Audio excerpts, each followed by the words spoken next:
프랑스는 혼란에 빠져 있었습니다. 혁명은 왕을 죽였지만 평화를 가져오지 못했습니다. 공포정치, 내전, 주변국의 침공.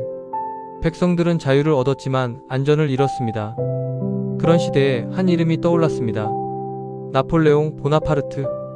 코르시카 섬 출신의 가난한 장교. 26살에 장군이 되고 35살에 황제가 된 남자.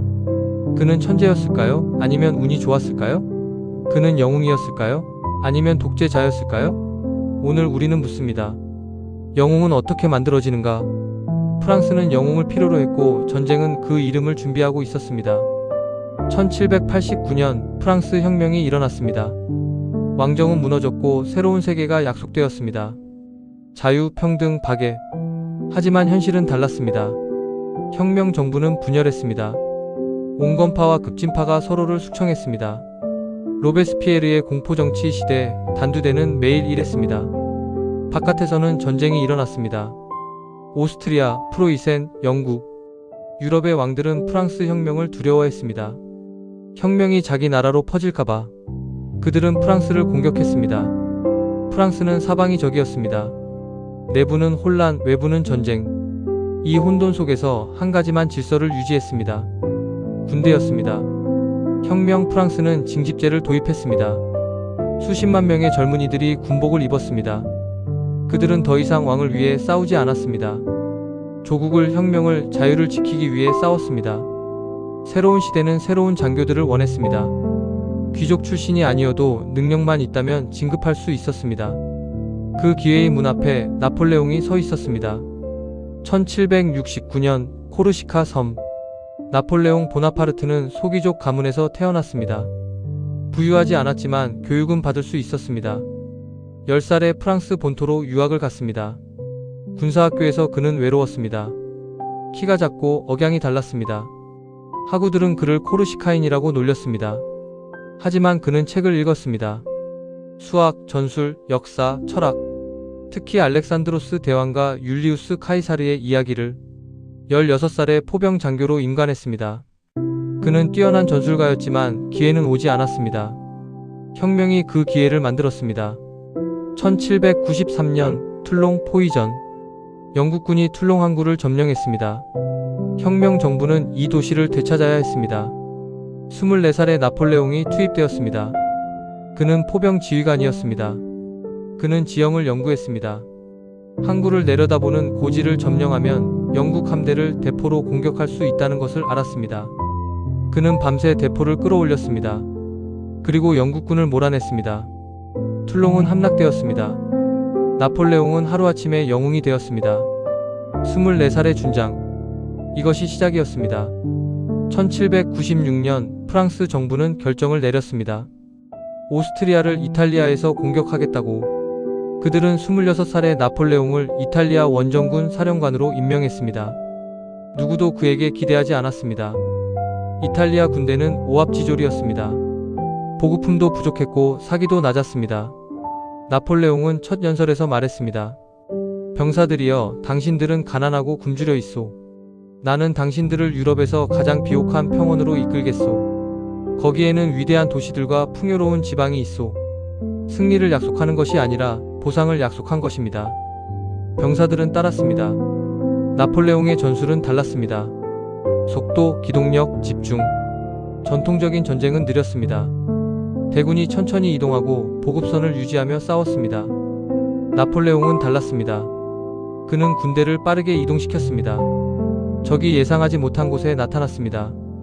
병력을 나누어 적을 포위했습니다. 그리고 적이 반응하기 전에 결정타를 날렸습니다. 1년 만에 그는 이탈리아 북부를 장악했습니다.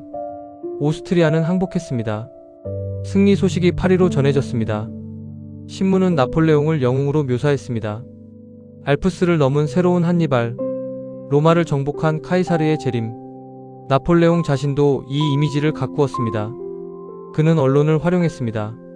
승리 보고서를 극적으로 썼습니다. 화가를 고용해 자신의 모습을 그리게 했습니다. 유명한 그림이 있습니다. 알프스를 넘는 나폴레옹. 흰말을 타고 망토를 휘날리며 하늘을 가리키는. 실제로 그는 노새를 타고 산을 넘었습니다.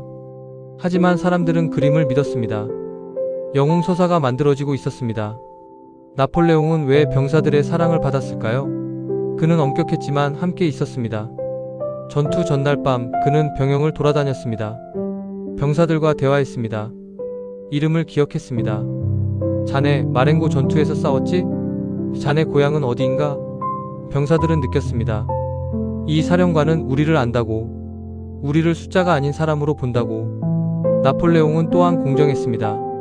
출신을 따지지 않았습니다. 능력만 있다면 평민도 장군이 될 수 있었습니다. 그의 원수들 중 많은 이가 평민 출신이었습니다. 미라는 여관집 아들이었습니다. 내는 베럴 제조공의 아들이었습니다.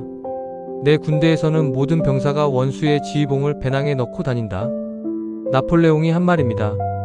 이것은 혁명의 약속이었습니다. 평등, 능력주의. 그리고 무엇보다 그는 이겼습니다. 병사들은 승리하는 장군을 따릅니다.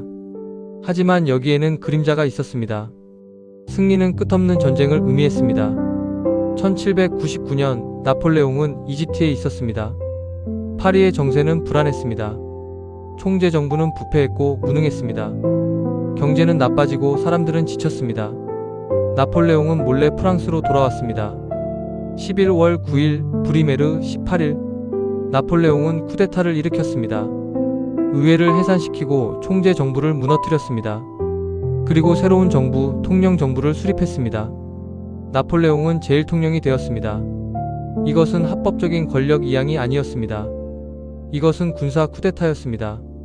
그러나 프랑스 국민은 반대하지 않았습니다. 오히려 환영했습니다.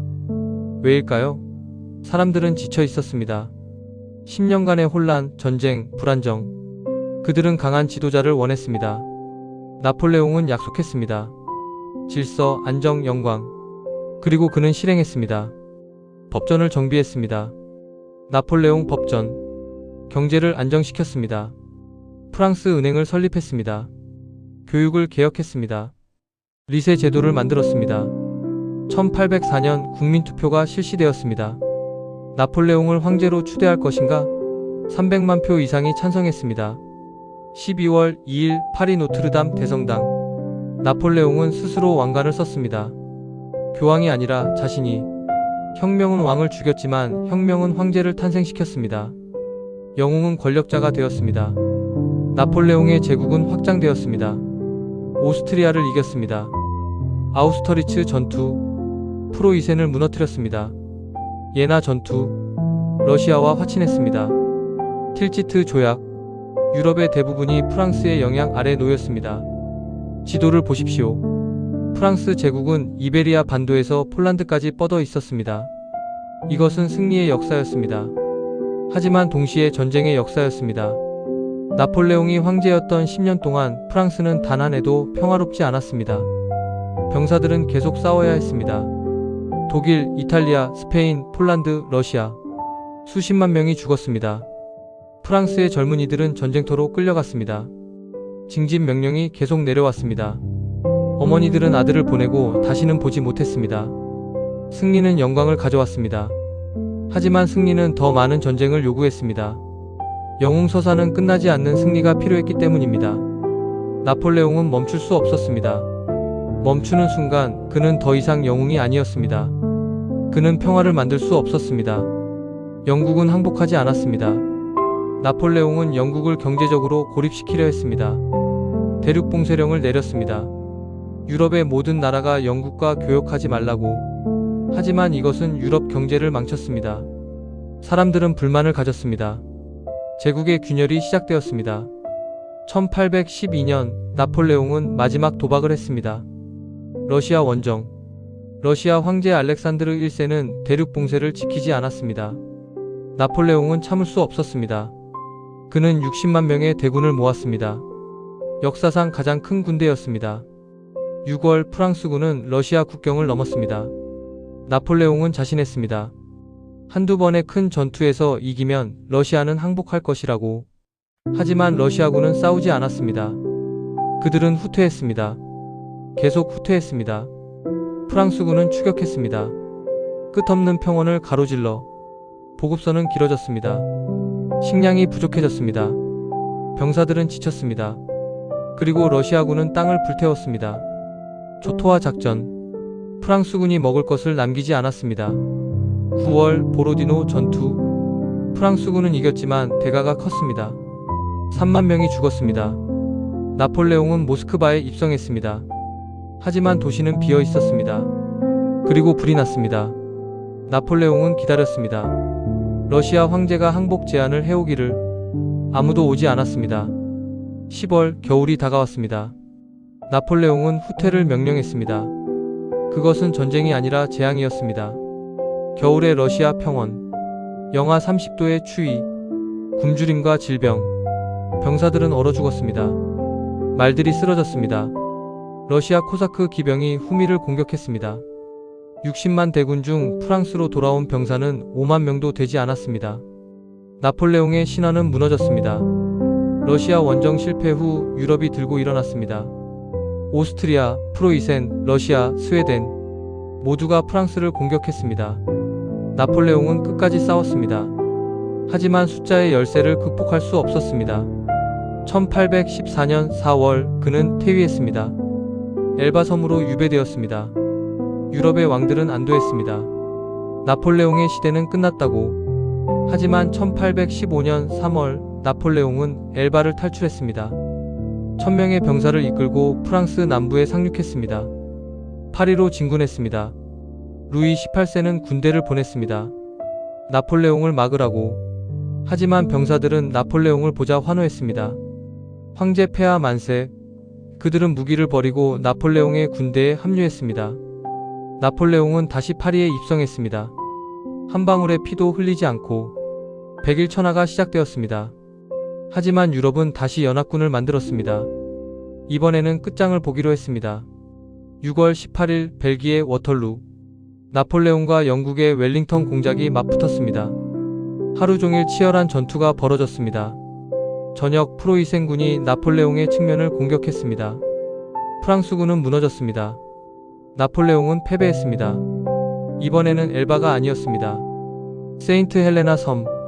대서양 한가운데 아무것도 없는 작은 섬. 그곳에서 나폴레옹은 6년을 보냈습니다. 추억을 쓰고 자신의 업적을 변호했습니다. 1821년 5월 5일 나폴레옹은 죽었습니다. 51살이었습니다. 그러나 그의 이름은 죽지 않았습니다. 나폴레옹은 프랑스에 무엇을 남겼을까요? 업적이 있었습니다. 나폴레옹 법전은 오늘날까지 프랑스 법의 기초입니다. 그가 세운 제도들은 근대 프랑스를 만들었습니다. 그는 능력주의를 실천했습니다. 출신이 아닌 재능으로 평가하는 사회. 혁명의 이상은 그를 통해 유럽에 퍼졌습니다. 봉건제가 무너지고 근대 국가들이 생겨났습니다. 하지만 대가도 있었습니다. 20년간의 전쟁. 300만에서 600만 명이 죽었다고 추정됩니다. 프랑스만이 아니라 유럽 전역에서 수많은 도시가 파괴되었습니다. 경제는 피폐해졌습니다. 세대가 사라졌습니다. 영광과 영토를 위해, 영웅의 이름을 위해. 나폴레옹은 영웅이었을까요? 아니면 정복자였을까요? 어쩌면 둘 다였을지 모릅니다. 그는 혁명의 아들이었고 동시에 배신자였습니다. 평등을 외쳤지만 황제가 되었습니다. 그는 전쟁의 천재였지만 평화를 만들지 못했습니다. 승리를 아는 장군이었지만 멈출 줄 몰랐습니다. 역사는 나폴레옹을 다르게 기억합니다. 프랑스에서 그는 여전히 영웅입니다. 파리 앵발리드에 그의 무덤이 있습니다. 장엄하고 화려하고 존경받는. 다른 나라에서 그는 침략자입니다. 스페인, 독일, 러시아. 그들에게 나폴레옹은 고통의 기억입니다. 누가 옳을까요? 어쩌면 이것은 잘못된 질문일지 모릅니다. 나폴레옹은 전쟁이 만든 영웅이었을까요? 아니면 영웅이 전쟁을 키웠을까요? 그는 시대가 필요로 한 인물이었을까요? 아니면 시대를 자신의 야망으로 끌고 간 것일까요? 이 질문들에는 단순한 답이 없습니다. 역사는 복잡합니다. 한 인물 안에 모순이 공존합니다. 천재와 오만, 용기와 무모함, 이상과 야망. 나폴레옹은 우리에게 보여줍니다. 영웅이란 무엇인지를. 영웅은 완벽한 사람이 아닙니다. 영웅은 시대가 만드는 상징입니다. 그리고 우리는 여전히 영웅을 필요로 합니다. 위기의 시대마다 우리는 강한 지도자를 찾습니다. 불안할 때 우리는 확신의 참 목소리를 원합니다. 하지만 역사는 경고합니다. 영웅에게 모든 것을 맡기면 그는 당신이 원하는 것 이상을 가져갈 수 있다고. 나폴레옹의 병사들은 그를 사랑했습니다. 그리고 그들은 러시아 평원에서 얼어 죽었습니다. 프랑스 국민은 그를 황제로 추대했습니다. 그리고 20년간 전쟁을 치러야 했습니다. 영웅서사는 아름답습니다. 승리, 영광, 불굴의 의지. 하지만 그 서사는 묻지 않습니다. 누가 대가를 치렀는지, 무엇을 잃었는지. 오늘 우리가 나폴레옹을 기억하는 이유는 그를 칭송하기 위해서가 아닙니다. 우리 자신을 돌아보기 위해서입니다. 우리는 왜 영웅을 만드는가? 우리는 무엇을 그들에게 투영하는가? 우리는 그들에게 무엇을 허락하는가? 나폴레옹은 200년 전에 죽었습니다. 하지만 그가 남긴 질문은 여전히 살아있습니다. 영웅은 우리를 구원할 수 있을까? 아니면 영웅은 우리를 또 다른 전쟁으로 이끌까? 그 답은 역사가 아니라 우리가 선택할 것입니다.